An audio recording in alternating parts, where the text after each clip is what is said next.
नमस्कार दोस्तों, स्वागत है आपका मेरे YouTube चैनल में। आज की स्टोरी है नौकरी या बिजनेस। बड़े बाजार में लाखन चंद की एक समोसे की दुकान थी। लाखन चंद बड़े सीधे और सरल स्वभाव के व्यक्ति थे। उनका एक बेटा भी था। दुकान के एक कोने पर लाखन चंद समोसे तलते रहते और दूसरे कोने पर उनका बेटा पैसे लेन देन का हिसाब करता था। दुकान के सामने एक बड़ी सॉफ्टवेयर कंपनी थी। कंपनी में दोपहर को जब लंच का समय होता था तो कंपनी के लोग अक्सर लाखन चंद की दुकान पर समोसे खाने आते थे। हुआ यूं कि एक दिन कंपनी के मैनेजर राजेंद्र बाबू समोसे खाने आए।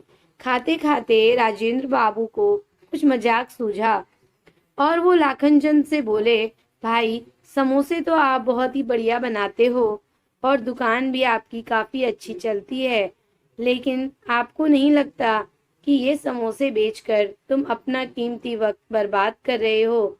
अगर थोड़ा और पढ़ लेते, थोड़ी और मेहनत करते तो मेरी तरह कहीं मैनेजर होते और ऐशो आराम की जिंदगी जी रहे होते। लाखन चंद बेचारा सरल स्वभाव का आदमी था। वो बोला, मैनेजर साहब, आपके और मेरे इस काम में बहुत बड़ा फर्क है।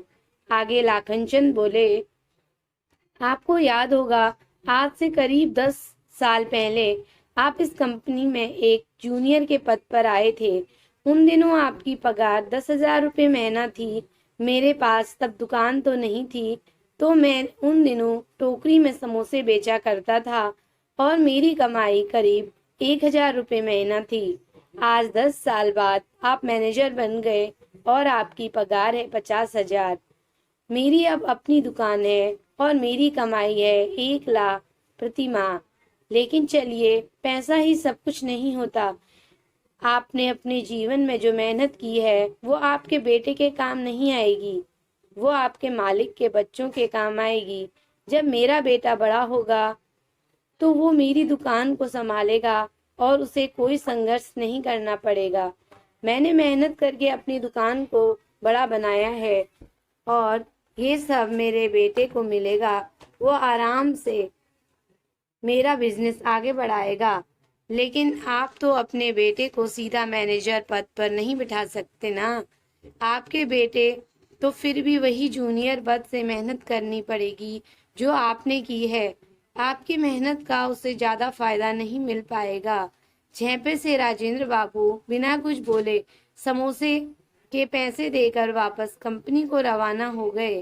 तो दोस्तों, इस कहानी में नौकरी और बिजनेस की एक तर्कसंगत तुलना की गई है।